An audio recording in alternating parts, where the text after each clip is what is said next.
Hey campers, George here, back in the man cave, back from the BWCA camp trip. Interesting things happened and I learned a lot. One of those things was this, my fire kit. Old one, as of now. Let's check it out. So as I was saying, I was looking at my fire kit. And this is it here. And I've had this for a couple of years. It's actually just a leather, basically a pencil pouch that, you know, kids would use at school or whatever.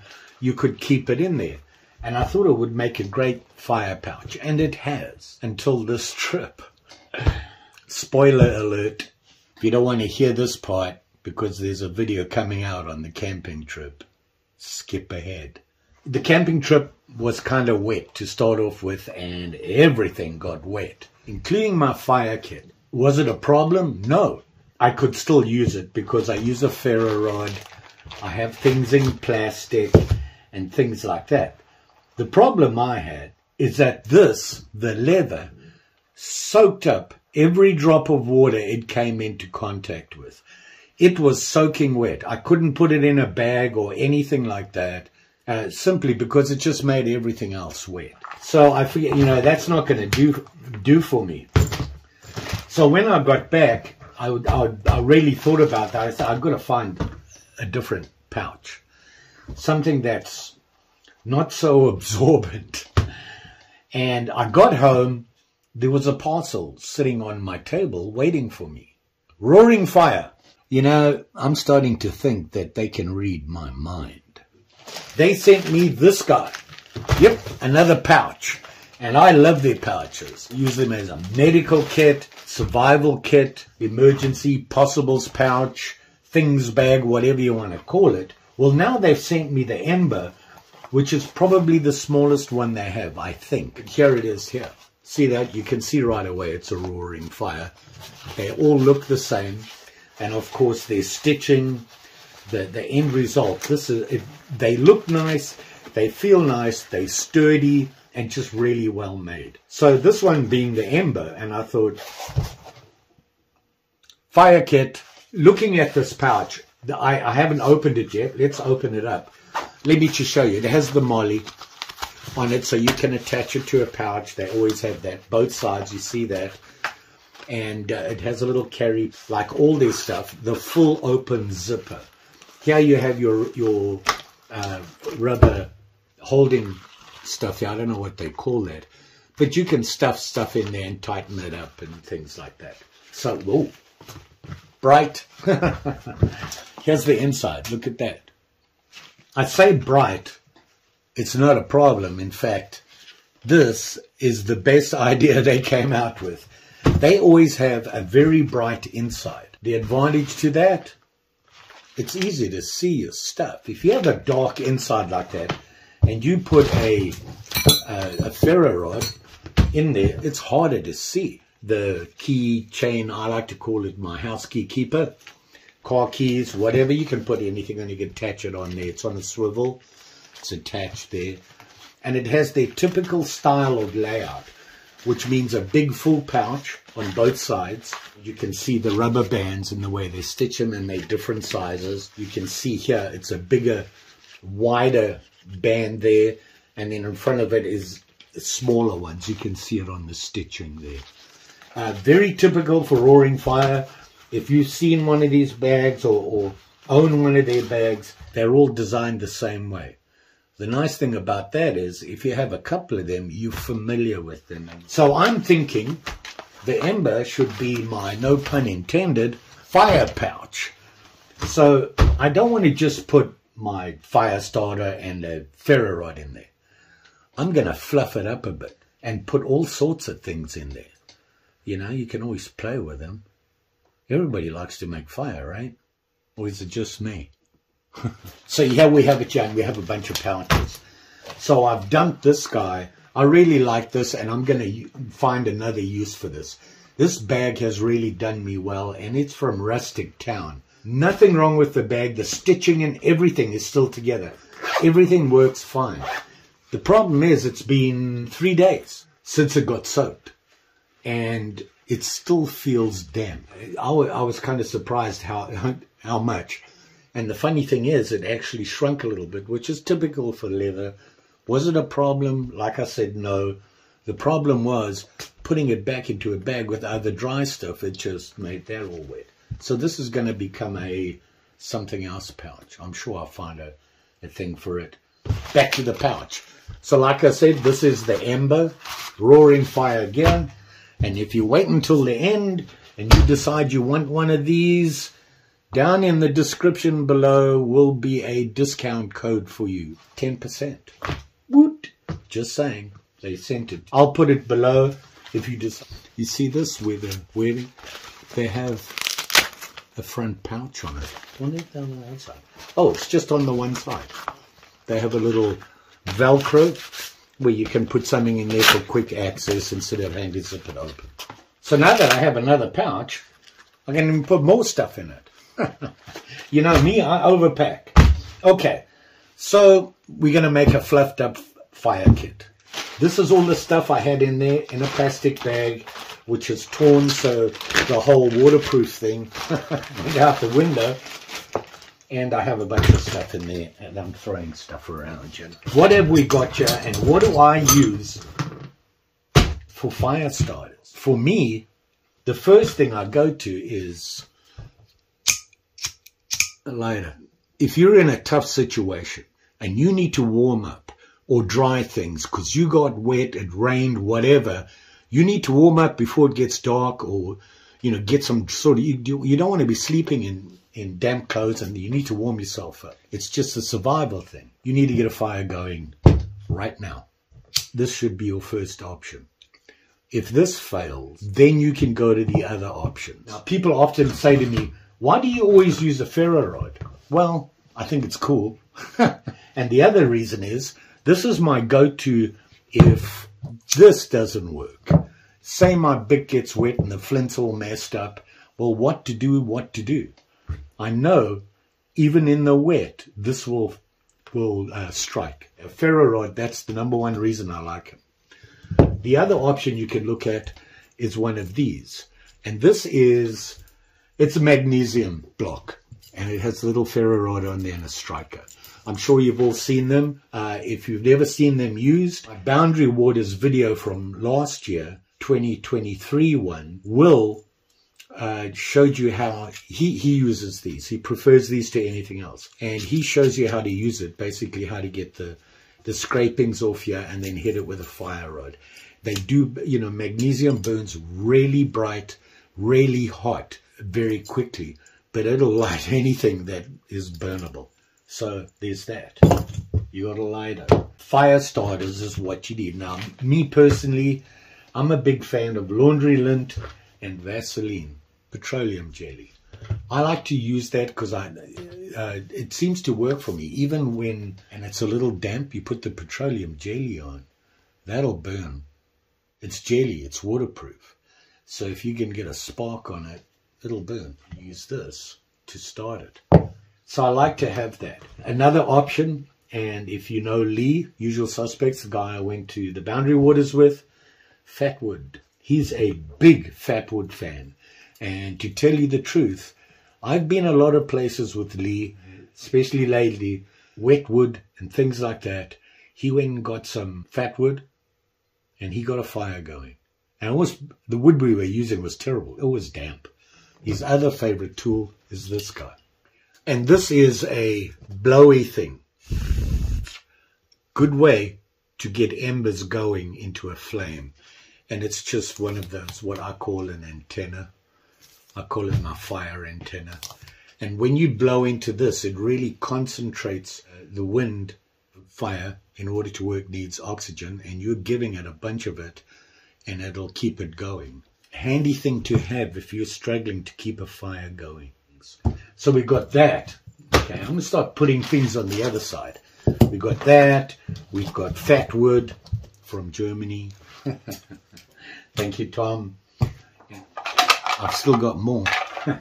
And oh, by the way, Tom, I tried to get you Fatwood. I actually did. And I put it in my pocket. I got it all prepared from the Boundary Waters, and then I couldn't find it. I did try. 2 lighters. Why? 2 is 1, 1 is none. There you go. Oh, we had the magnesium starter. We got that. Ferro rods. I have 2. By the way, this here, see that? That's what a ferro rod looks like when it rusts. Ferrocerium, iron, it's going to rust. Does it damage it? Yeah, it does damage it, but there's plenty of other places you can strike on, or if you just scrape it off.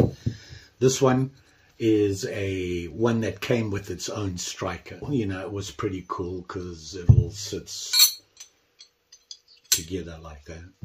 See that? And there's your ferro rod and your striker, and they gave you enough lanyard to actually strike it. And you can see there. Can you see that? It makes a good spark. So there's one ferro rod. I got this because I was looking at different ferro rods. I did a little video on, are all ferro rods the same? No, they're not. This is one that you can see is well used. You see how much I've worn away on that? And this is a Eric's Light is what they call it. And you can see it there. I have a couple of these. I've had them for years. They've never failed me, and they give a great spark. Look, I have a knife. Hambone Blade sent me this guy. I don't think it will. Oh, it did. And you know what? This isn't even a really good 90 on you. It's actually slightly rounded. And it worked. You saw that. Nothing's burning to the ground. Yep, we good. It was a blank. He sent it to me and he said, do something with it. So I did. So, I have 2 ferro rods. Why? 2 is 1. 1 is none. Fire starters. Like I said, I'm a laundry lint guy. Now, I used to keep it in this, which was I don't even know what this is. I don't think it's a toilet roll inner. It's something else. And I just taped it at the bottom here. And I was stuffing in laundry lint. Well, look, it's damp, the roll, and it's coming apart because the leather got damp. The laundry lint still works. So now I need a different thing to keep my laundry lint in. Vaseline, I keep it in this guy here. I don't even know where I got this little cap thing. It's just a plastic thing with a cap, and you can see I have Vaseline in there. It needs to be topped up. Before I go camping, I always make sure I have it there. So we have Vaseline, and we need laundry lint. I have some. And I have this, but I don't think this will fit. It's an old pill bottle. How about that? So we'll use that for laundry lint. Let's fill it up right now. There's some in there. Let's take this, what's left here. Okay, so I've got laundry lint in there. And I always, every now and again, remind myself to get some laundry lint. We've got Vaseline, another type of starter. You can get some of this stuff. I forget what they call it. It's just like a rope.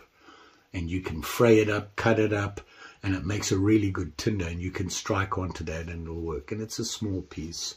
Oh, I have 2. Look at that. I have 2 of these. So we've got 2 of everything. Once again, George is overpacking. These are Coghlan's waterproof matches. Do they work? I have no idea, but I have them.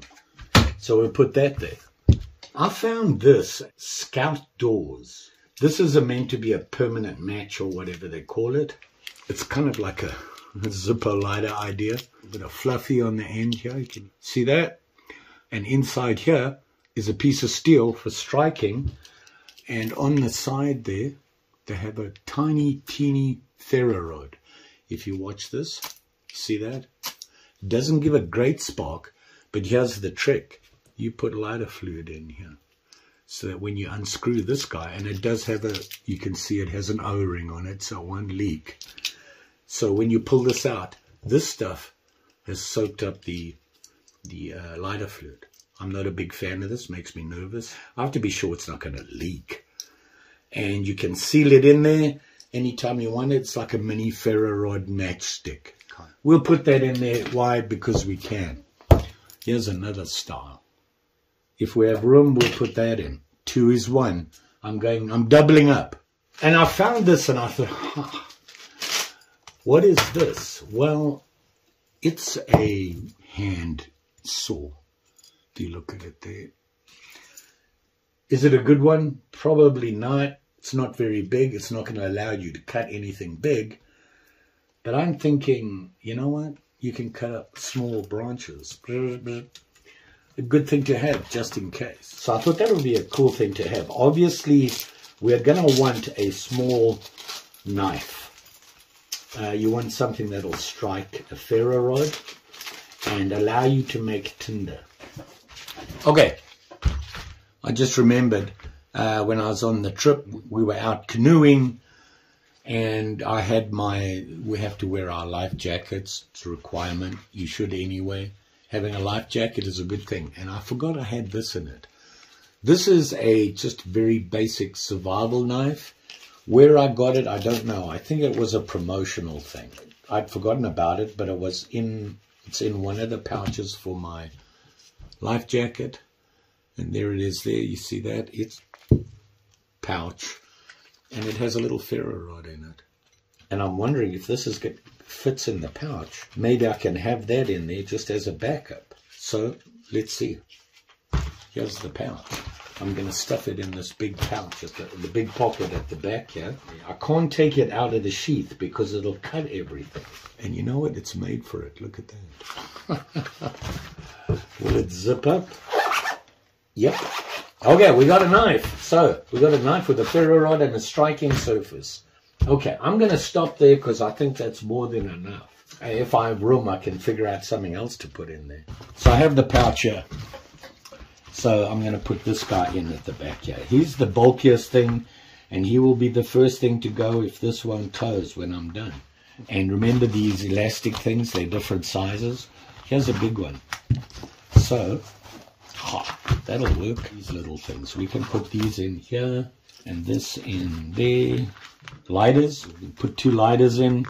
We're going for 2 is 1, 1 is none. Do you need a fire kit like this? No. I'm not going to have fun with it. We got this guy, the blower. Oh, we got these 2 guys. And they will fit in here perfectly, I bet you. Look at that. It's like that. Fire starter. Fat wood. Oh, we're going to have plenty of room here. Ferro rods. The matches. Will it fit in there? We can put it in there. Ferro rods, I'm thinking can go right here. This will fit there. Is it going to close? That, I'll show you where that's going. Where that is, you see what I did there? I moved the Vaseline and the lighters. So let's see if it'll close now. Oh yeah, look at that. Woohoo! But we still have this. But that's not a problem. Why? Looking. You know, they hid that thing so well that that can go in there. Look at that. Fire kit. 2 is 1, 1 is none. We don't need this anymore. This is roaring fire. Check that out. Got to cut this. Need something to cut it with. Let's go with this guy. Tinker. Sharp as ever. Look at that. Right across there. Fire kit. Wow, that's actually pretty cool. Better than I thought it would be, and I don't want the zippers down there. Is that a problem? Not really. Now they're at the top. Look at that. Very nice. And these zippers, YKK, they're tough as ever. Little handle to carry it with. I'm pretty pleased with myself right now. Look at that. Roaring fire came through again. I need to label it. Fire kit. Woo! Look at me. I'm all set. We've got to test it, right? So there you have it. My fire kit. Roaring fire. The Ember pouch. Very cool. Link in the description with a 10% discount using my code, and it'll be there for you. You all be safe out there. You need a fire kit. You've got to be safe with it. It'll get you warm if you're in a tough situation, or you need some food, coffee, anything to keep you warm. Okay, I know this is overkill, but you know what? Now I have a place to store everything, and for car camping, weight isn't really an issue. However, if I'm going to be going to the boundary waters or something like that, where you're canoeing and that sort of thing, this is a little heavy for a fire kit. I'll have to see what they got. I think this is the smallest pouch they have. We'll have to think on that. Don't forget, like, share, subscribe. You know the story. Pretty sure I'm going to be back. Actually, I know I am. I'm working on the video for the Boundary Waters trip we just did. There's going to be 2 because after loading all the video, I'm like, nobody wants to watch me for 2 hours. So it's going to be 2 videos. Basically, what it's going to be is, it'll be the camping trip. One of the days was kind of a special day, and there was a lot more video, and you will see why. And I'm going to make a separate video for that. I'll just give you the highlights from that day in the main camping video. So there you go. Possible pouch, fire kit, first aid. They've got bags for everything. Just saying. Thanks for watching. Always appreciated. See you again soon.